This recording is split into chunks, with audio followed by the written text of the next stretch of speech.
of our personal information in history, and this is clearly the largest settlement in history. They believe that 56% of all U.S. adults were likely hacked, and most experts say, listen, you and I and all of our friends and neighbors, we really should assume we have all had our personal information compromised. 146 million people compromised in this breach back 2 years ago. This includes addresses and social security numbers and DOBs and driver's license. I mean, it's pretty much everything, and the possibility for credit cards as well. So under this, Equifax will have to pay up to $700 million to settle these claims with the feds, I should say, as well as 50 state AGs across the country. And what does this mean for you and me? 25 bucks per hour that we've had to spend trying to ensure that our data is protected.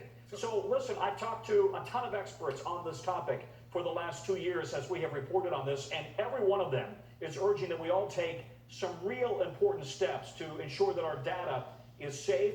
It may have already been compromised, but here's what they're saying we should do. Number one, sign up for credit fraud alerts from Equifax and also from the two other credit reporting agencies. Remember, there's also Experian and TransUnion. Set up alerts for your bank and your credit cards. Consider paying for an identity theft monitoring service.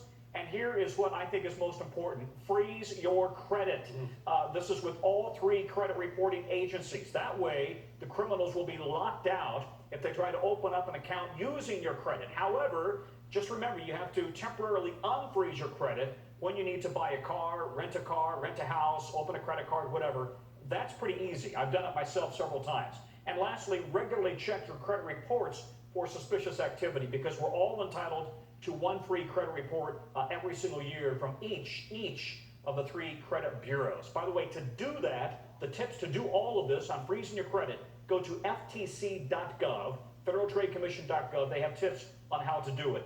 It's really pretty easy, but you've got to keep the secret code they give you to unfreeze and then freeze again. Oh, okay. Tom, thank you. Thank you, Tom. Thank you.